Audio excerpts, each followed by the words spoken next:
Hello, this is Gerald Vowels. I have already explained some of the katakana letters. Let's go to the hiragana letters.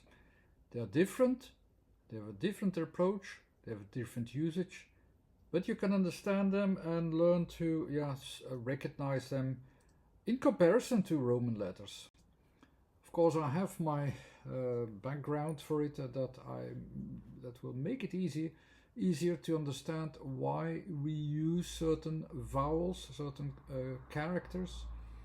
And the Roman characters, they have three kinds of regions that they use basically as reference points. So the A letters are mostly basic letters that are basic foundations and orientations of things that are directly before you. The E and the O are always related with timings and changes and so on, and the E is in the background of general rules and regulations and context and so on. So these three regions, they are very basic differences that we make with the orientations that we use in words and the vowels that we use for it. All the katakana letters and hiragana letters and Chinese letters as well, characters, they're all related with the timing aspect. So you have a foundation, there's a change, it relates with changes, it relates to what you need to do and so on. It relates to all these things, so they are always related with timing. The Roman letters and the associations we make is much more basic to changes themselves, meaning that there are elements that are not confined to timings and context and so on. So we have to figure out what we are, what we have and so on. That's a different way of thinking that is behind the letters. Now, I already explained the katakana script, which basically was the idea, had the idea that we move forward to it in time, and we also always take a step back, that we deal with adaptations that we need to make. That's why I have the forward and diagonal move there. The Roman letters basically are about placement, so we have the horizontal and the vertical here, and there we really know what we have. So we have the point at with the A as the horizontal and the T as the vertical, and the cross point that we have there makes it so that we can find a localization of points in space, and that's presented accidentally by the first two letters, the A as the horizontal and the point in the horizontal placement, and the T as the foundation for the placement itself, thanks to adding a vertical as well, so that we know where we are. So this is basically our foundation. It is the foundation of the ideas that are steady, the ideas that makes up objective foundations that have a certain steadiness and correctness, and things that we can use as foundations on a steady point and with a steady point. I already told you that the katakana script had more of it. The katakana script is used for letters and ideas and words that are not really Japanese, so they are foreign words, but they are much more related to the idea that it needs to adapt to the system that there is already within the words that already exist in the language itself, which means it is much more related to the idea that it needs to adapt. So if we go forward with it, we do that with the A, but we also needs to adapt to the full system. The words that are already Japanese, they can use the placement, they can use the steadiness, they already have the foundation in a very good balance. So we add the placed timing to it. So it's much more important that the letters themselves also have this horizontal and vertical much more in balance. We can use it and reuse it. So we will see that when we write down the letters, they are much more related with that we already have a foundation that we can use. And thanks to that, this placement is much more than a placement in the Roman sense, in the Western sense, that we have a point of reference that we start from, whether it's correct or not correct. But in a timing schedule, it should be a correct one, so that when we use it, we will also be able to reuse it, relocate it, and use it at different places in the same way, different as in the Western language and thinking and so on. We can use something which is incomplete and so on. It doesn't matter for us. We experiment. We can go to a corruption very much more easily in that way, but this corruption can also be corrected also more easily. In that system where we have timing, the timing should be correct. The timing should be a representation of the ideas that are not just steady at a moment, but also steady to be repeated. That's the idea behind it, and that will speak from the words, language, and letters as well, and the usage of letters and writing of letters. So we have, with the timing, we have a place timing. We not only use the direct placement, but also deal with repeatable placement. So how will the A look like? A is the first letter, always in almost all languages. I think in all languages even. Letter A is actually A, not A. It's pronounced as A or A in the long run. It are different vowels, but basically we can still mix them a little bit together into the same context. So let's figure out how we have to use it in the Roman language and how we have to use it in the Hiragana. In the Roman language, the A is basically, again, it's an orientation in space. You can almost see the perspective here, and you have the vertical there as well. So we try to find the placement and find our way to orientate ourselves into the world directly before us. And we hope that it will be repeatable. So we experiment a little bit with our vision of A, which can be wrong, but we experiment by repeating it and then see if it is indeed an activity that we can keep on running or change even during that time.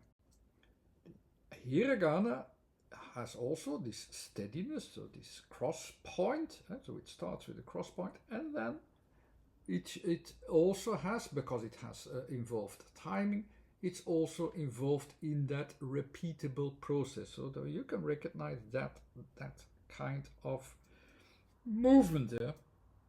So the representation of it can be understood from A is A as a vision that is common, that is in the Japanese language as a common word that is used in the language as a strong sense of understanding, and it's not only has a foundation of a steadiness, it can also be repeated. That's the way how the A here in this case is represented.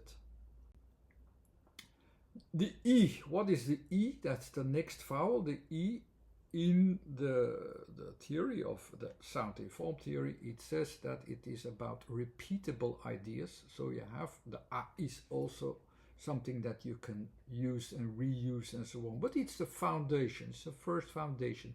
The E is actually when you can add something into the foundation, something new, a useful idea and so on. something something that can be inserted and still fits in.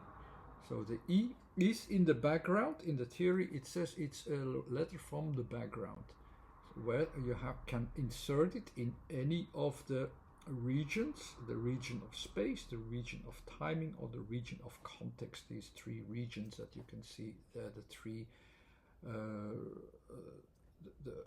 regions, the three levels that you can see there. There are three levels of thinking, with each of them a lot of letters in the Roman script that are related.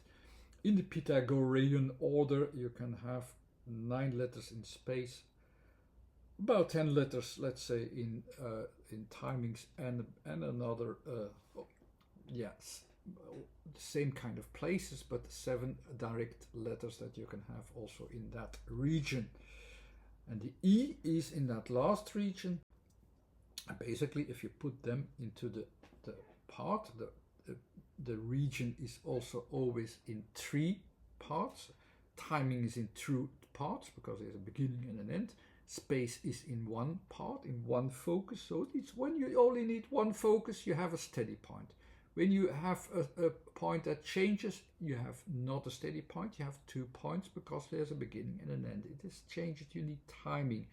And when it is a general rule in the background, it needs the 3 positions. It needs 3 positions. So also there, the way of thinking can be associated from there. So there you have the Roman letter E, the placement of the Roman letter E. So how will it look like in Hiragana? In the Hiragana, it's always at the same place, in the timing.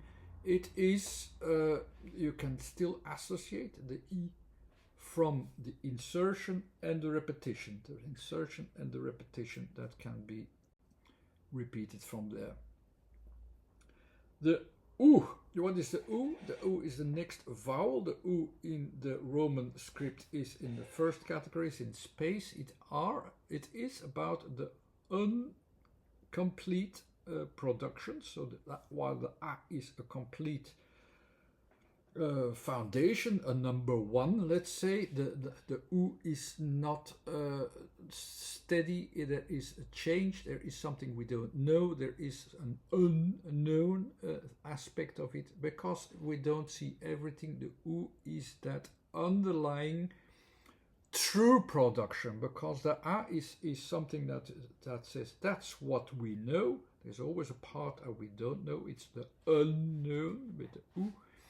And that unknown part is, we deal with it, but that's a part which is the incompleteness. So this is, the U is the placement of what is not complete, which is incomplete, which is underlying, which is playing part, but there's a part that we really don't know. But that's also the basics, one of the basics in the foundations of space. How do we present it in the Hiragana?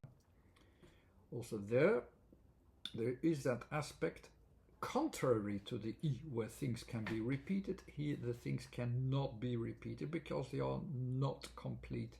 And hopefully with this way how it has been written, you can have a reminder that this last part where you can have the repetition is not there yet, and that's how you can associate it in the forms as well. The E is the letter in the Roman letters there, and in the sounding form, and in the Pythagorean order, it's about timing. It's the first part of the timings. There are the things that can be engaged to become complete, while the U remains incomplete. The E is making itself complete, and that's the sound E. These sounds are there, and the letter as you have it presented there. How does it look in the Hiragana script? The Hiragana script, it also shows here, it shows that there is an aspect of what you can add in that's the first arrow of the transformations. The transformations are in 2 parts. The transformation is in the one part is, you go along with it, so you add it, you add the thing here, and you can repeat that part. That's the part, that's how you can understand the E. The Or on the other hand, that's the other thing. That's the conclusion. That's where the timing ends. And how is it presented? It's also presented in these two forms of transformation. So you add it and then you transform it. So there is a result that you can take out of it. This is about the results that you can create after that the moment has been found. The objectivity is found. So something is in progress, and once the progress is found, what kind of progress there is, that's there the letter O comes in. It is found, the right timing, the timing ends there, and the results come out of it. Come out of it, like with the O. And then, of course, you can reproduce the things once more. That's how you can remember it. You can remember there's a foundation. You have this foundation where something can be is coming out of it, as you can see, and the reproduction can find its way. That's how you can remember it. I don't know if it's a good way, but for me, it's a way to remember it. And these videos are nothing but a quick tool how you can remember them and also understand what's going on in the background. I might not be able to say everything that is playing along in the background, but I already add ideas that can be helpful also in future. Thanks again, bye.